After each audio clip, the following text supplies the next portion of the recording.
ದಾರಿ.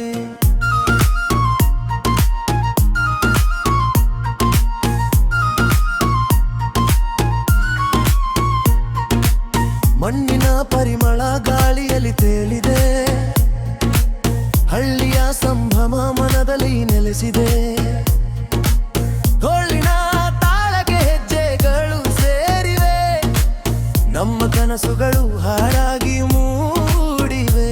ಕೈಗಳನ್ನು ಎತ್ತಿ ಹಾಡೋಣ, ಬೀಟಿನ ಜೊತೆ ಕುಣಿಯೋಣ, ಕನ್ನಡ ನಾಡಿನ ಪ್ರೀತಿಯ ನಾದ ಜಗವೆಲ್ಲ ಕೇಳಲಿ.